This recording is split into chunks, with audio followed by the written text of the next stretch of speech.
Oke, kita lanjut subbab berikutnya. Jadi setelah definisi, sekarang kita bahas implikasinya tentang sudut ya, sudut pada inner products.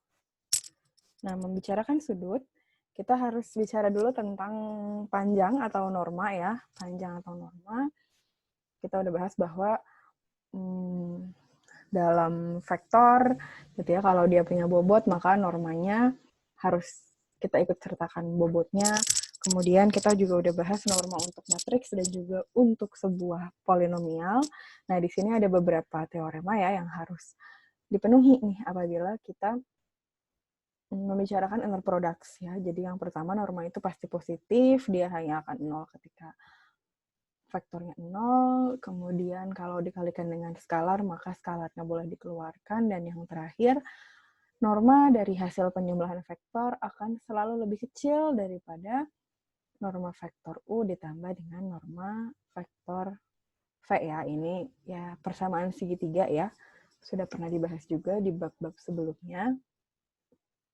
Nah, kemudian lanjut ke jarak ya. Jarak kan sebenarnya mirip-mirip ya sama norma. Gitu. Bedanya kalau jarak ya kita membicarakan dari suatu vektor ke vektor lainnya. Kalau norma dia membicarakan satu vektor itu aja. Tapi konsepnya mirip ya. Bahwa jarak akan selalu positif, jarak hanya akan 0 kalau vektornya sama di sini ya. Kemudian jarak dari U ke V akan sama dengan jarak dari V ke U. Dan yang terakhir berlaku juga rumus segitiga ya di sini ya. Nah, setelah itu kita akan lanjut dulu, kita review hasil dot products ya, karena kita akan membicarakan sudut, dan inner products adalah mirip-mirip sama dot products di sini. Jadi kita review dulu tentang dot products, bahwa kalau kita ingin menghitung dot products dari U dan V ya, U dot V, maka itu akan sama dengan norma U, norma V, cos theta ya, atau berarti cos theta adalah U dot V per norma U, norma V. Nah, gimana kalau di inner products gitu ya? Nah, di sini mirip-mirip lah ya sama si dot products tadi, bahwa kalau kita punya inner products U, V, dia akan selalu lebih kecil daripada norma U, norma V. Implikasinya apa?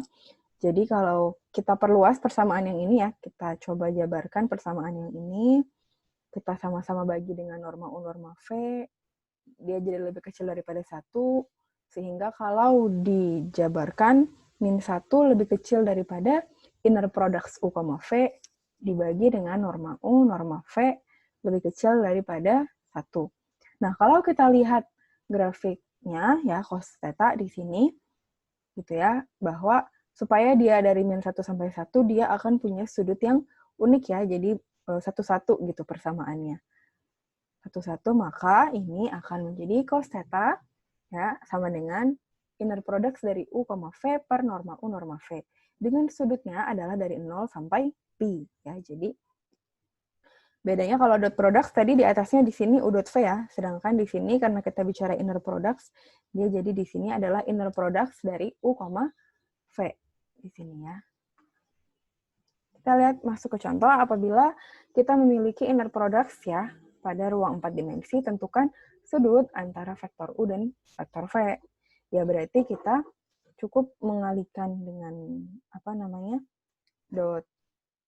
dengan inner products antara U, V ya. Jadi 4 dikali min 2 ditambah 3 ditambah 2 dikurang 6 ya. Nanti kita dapat hasilnya min 9. Kemudian kita carilah normanya dari masing-masing vektor. Nah, kita bagi ya di sini sehingga dapatlah hasilnya min 3 per 2 akar 15. Jadi karena inner products-nya tidak ditentukan bobotnya ya, di sini kan nggak ada bobot ya, berarti kita menghitungnya sama seperti kita menghitung dot products biasa. Nanti kalau ada bobotnya ya berarti harus dihitung menggunakan bobot ya.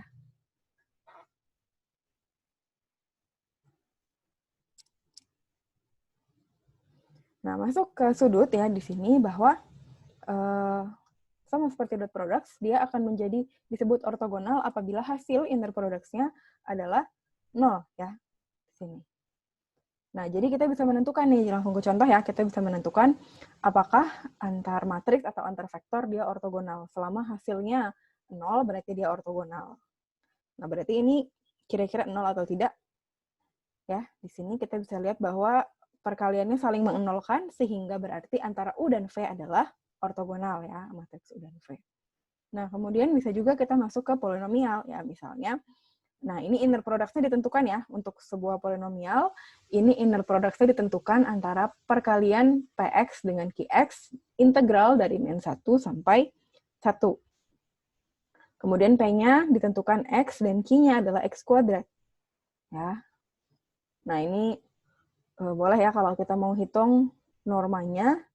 Di sini berarti yang pertama misalnya kita mau hitung norma P. Berarti kan jadi P, P ya, pangkat setengah. Berarti kita ganti Px-nya jadi X, Qx-nya juga jadi Px ya. Di sini karena kita mau hitung P, P, jadi X dikali X alias X kuadrat. Kalau diintegralkan ya dapatlah hasilnya akar 2/3. Begitu juga dengan yang norma Q. Berarti jadi Q, Q yang Px-nya berubah jadi Qx ya. Qx-nya tetap Qx, berarti jadi X kuadrat dikali X kuadrat. Sehingga jadi X pangkat 4, jadilah akar 2/5. Nah, kalau kita hitung perkalian antara P, Q-nya, ya berarti tetap kita masukkan seperti biasa, di sininya X, punya Px ya, kemudian punya Qx, kita masukin X kuadrat. Dapatlah X pangkat 3, ya, yang hasilnya adalah 0 ya, di sini. Nah, berarti antara Px dengan Qx, mereka ortogonal. Nah, tapi di sini dia relatif terhadap hasil kali dalam yang diberikan. Jadi, begini, kan persamaannya X dan X kuadrat. Nah, kalau inner products-nya definisinya ini, berarti mereka ortogonal. Tapi belum tentu kalau ternyata definisi inner products-nya adalah integral dari fungsi yang lain kan ya. Misalnya fungsinya ternyata Px, Qx integralnya dari 0 sampai 10 gitu misalnya. Nah, itu kan belum tentu dia jadi ortogonal gitu ya. Nah, jadi makanya kenapa dia di sini disebut relatif terhadap inner products yang diberikan. Oke. Nah, dari sini kita coba nyambung ke Pitagoras ya. Jadi, misalnya udah kan tadi ortogonal ya. Berarti kan kalau ortogonal kita bisa ngomongin Pitagoras. Nah, kalau kita sudah tahu mereka adalah vektor yang ortogonal, maka hal ini berlaku bahwa norma kuadrat dari U plus V akan sama dengan norma kuadrat U ditambah norma kuadrat V. Nah, coba kita lihat pakai fungsi yang tadi ya. Fungsi yang tadi, P-nya X, Q-nya X kuadrat, kemudian inner product-nya didefinisikan dengan ini ya. Integral dari min 1 sampai 1. Kita coba dengan teorema yang tadi ya. Tadi di slide yang ini, kita udah hitung bahwa norma P adalah akar 2/3, norma Q adalah akar 2/5. Berarti, nah, bisa kita masukin ke sini ya. Yang ini maksudnya norma P kuadrat ditambah dengan norma Q kuadrat ya. Norma P kuadrat tambah norma Q kuadrat. Kita punya akar 2/3 kuadrat tambah akar 2/5 kuadrat, hasilnya 16/5. Nah, kalau kita langsung hitung P plus Q kuadrat ya, berarti kan kita langsung masukin P plus Q, P plus Q. Di sini kita punya X plus X kuadrat dikali dengan X plus X kuadrat. Kemudian didapatkanlah hasil akhirnya adalah sama, 16/15. Jadi, teorema yang ini terbukti ya, teorema Pitagoras. Nah, lanjut kita punya yang namanya komplement ortogonal ya. Apa itu komplement ortogonal? Jadi, bayangkan bahwa kita punya suatu inner product ya, dalam V gitu ya. Inner product-nya adalah ruang V. Kemudian, kita punya subruangnya W gitu di sini. Nah, apabila kita punya vektor U ya, vektor U sembarang ya. Vektor U sembarang dalam V, kemudian vektor itu ortogonal nih terhadap semua vektor yang ada di dalam W. Nah, berarti ya, vektor yang tadi ortogonal itu dia disebut dengan komplement ortogonal. Ya, contohnya ya. Nah, ini gambarnya saya ubah sedikit ya. Gambar ini untuk memberikan ilustrasi, jadi supaya sama-sama yang di sini ya. Jadi kan di sini ya, di dalam kotak hitam ini, dia adalah inner product V ya, ruang hasil kali dalam V. Nah, kemudian di dalamnya dia punya subruang ya, dia punya subruang yaitu W ya, yang dalam plane abu-abu ini. Nah, di dalam W ini kan dia punya vektor ya, dia punya banyak vektor di dalam subruang. Kemudian ada satu vektor atau beberapa vektor ya, contohnya di sini vektor U, dia adalah bagian dari inner product V. Nah, si U ini dia tegak lurus sama semua vektor yang ada di subruang. Ya.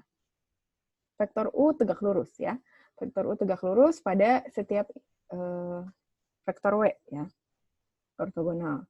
Nah, berarti si U ini disebut dengan komplement ortogonal dari W. Ya, nggak cuma satu, nanti mungkin ada 2 vektor atau 3 vektor. Nah, himpunan semua vektor dalam V yang ortogonal terhadap W disebut dengan komplement ortogonal dari W. Jadi, U didotkan dengan misalnya ini W1, W2, W3, U dot W1, W2, W3 sampai W sekian gitu, dia hasilnya selalu 0. Nah, notasinya adalah W verb ini ya. Jadi ada lambang T terbalik gitu ya di sini, itu namanya komplement ortogonal. Nah, gimana cara kita tahu gitu ya? Oh, ini ada teoremanya dulu ya, bahwa yang pertama gitu ya, W komplement ortogonal ini pasti adalah subruang dari V. Kemudian kalau kita ambil irisan antara W dengan komplement ortogonalnya, dia akan menghasilkan vektor 0 ya, karena dia ortogonal ya gitu di sini.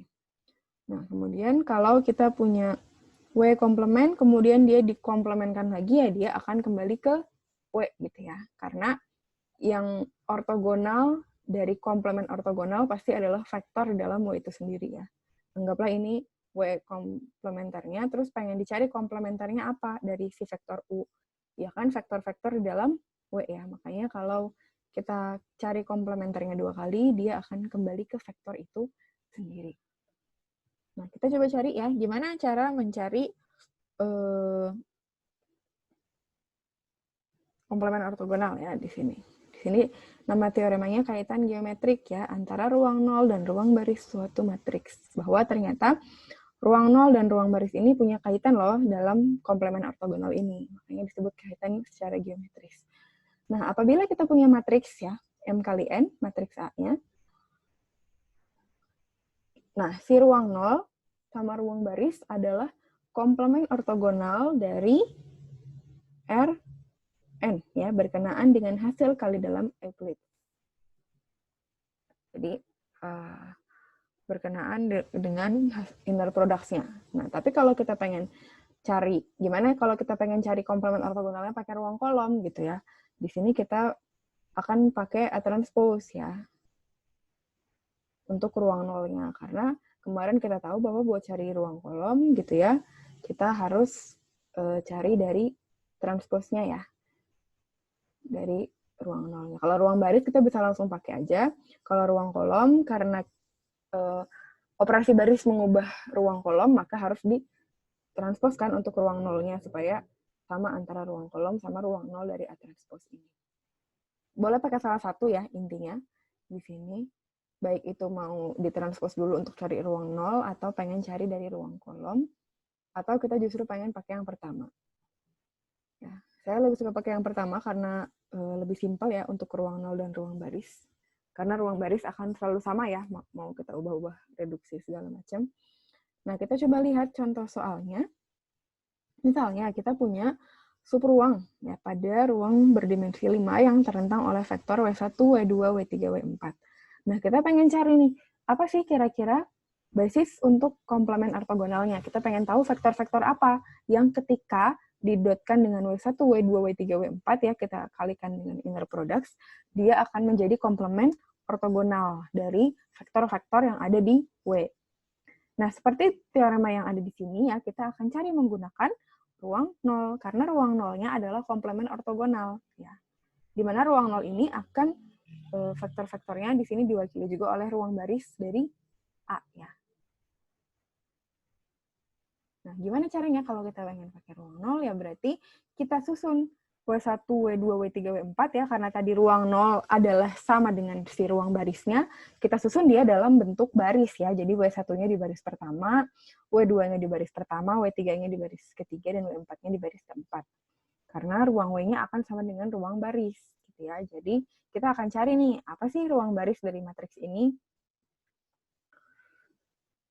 Basisnya. Nah, kemudian kita akan selesaikan gitu ya dengan mencari apabila dia persamaan homogen gitu ya. Boleh juga sama dengan seperti kita mencari basis dari ruang baris gitu ya di sini. Nah, kita ketemu bahwa V1, kita ketemu dua vektor ya, ini boleh coba diselesaikan, direduksi, kemudian nanti kita akan menemukan vektor-vektor yang bersangkutan, ketemulah V1 dan V2, bahwa V1-nya min 1, 1, 0, 0, 0, V2-nya min 1, 0, min 1, 0, 1. Ya, jadi ketemu ada dua vektor. Nah, penyelesaian ini ya, ruang 0 dari matriks ini adalah komplement ortogonal. Ya. Jadi kalau bisa dilihat gitu ya, bahwa kedua vektor ini ya, misalkan min 1, 1, 0, 0, 0. Dikalikan aja gitu ya, kita coba kalikan dengan semua vektor yang ada di sini, V1 dan V2-nya. Jadi V1 dikali W1. V1 dikali W2, V1 dikali W3, V1 dikali W4, kita bisa lihat bahwa isi V1 itu cuman keisi dua komponen yang pertama, yaitu min 1 dan 1. Kalau mau kita buktikan, bisa kita lihat bahwa kalau kita kalikan 1 dikali min 1, habis ya. Ini dikali 1, ini dikali min 1, habis. 1 dikali min 1 juga, ini habis. Ya, jadi semuanya V1 terbukti kalau dikalikan dengan W1 sampai W4 dia hasilnya 0. Begitu juga dengan V2 yang keisi kan komponen pertama, ketiga, sama kelima. Nah, ini boleh juga langsung dikaliin ke keempat vektor ini, hasilnya pasti akan 0. Sehingga terbuktilah bahwa mereka memang merupakan komponen ortogonal, ya, komplement ortogonal dari W. Ya.